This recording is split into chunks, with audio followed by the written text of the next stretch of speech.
Welcome to the Rim Break Rodeo. We hope this video helps. In this video, I will show how to make a quick curry sauce. First, let's gather our ingredients. You'll need curry powder, a can of coconut milk, and some fresh aromatics like onion, garlic, and ginger.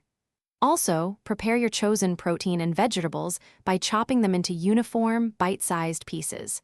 Having everything prepped makes the cooking process smooth and enjoyable. Now, let's build that incredible flavor base. Heat a tablespoon of oil in a pan over medium heat. Add your chopped onions, garlic, and ginger, sautéing them until they're soft and wonderfully fragrant. This usually takes about 3 to 5 minutes. Then, stir in 2 tablespoons of curry powder, letting it toast for about 1 minute to release its full aromatic potential. Next, it's time to create the creamy sauce. Carefully pour in 1 can of full-fat coconut milk and 1 cup of vegetable broth. Stir everything together well, ensuring the curry powder is fully incorporated. Bring the mixture to a gentle simmer, then reduce the heat to medium-low.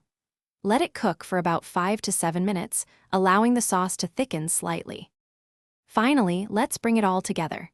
Add your pre-cooked protein and vegetables to the simmering sauce, stirring gently to coat everything. Allow them to heat through for a few minutes. Taste the sauce and adjust the seasoning with salt, pepper, or a squeeze of fresh lime juice to brighten the flavors. Serve your delicious, quick curry sauce over rice or with naan bread. Enjoy! Thanks for watching. Consider subscribing if we helped you.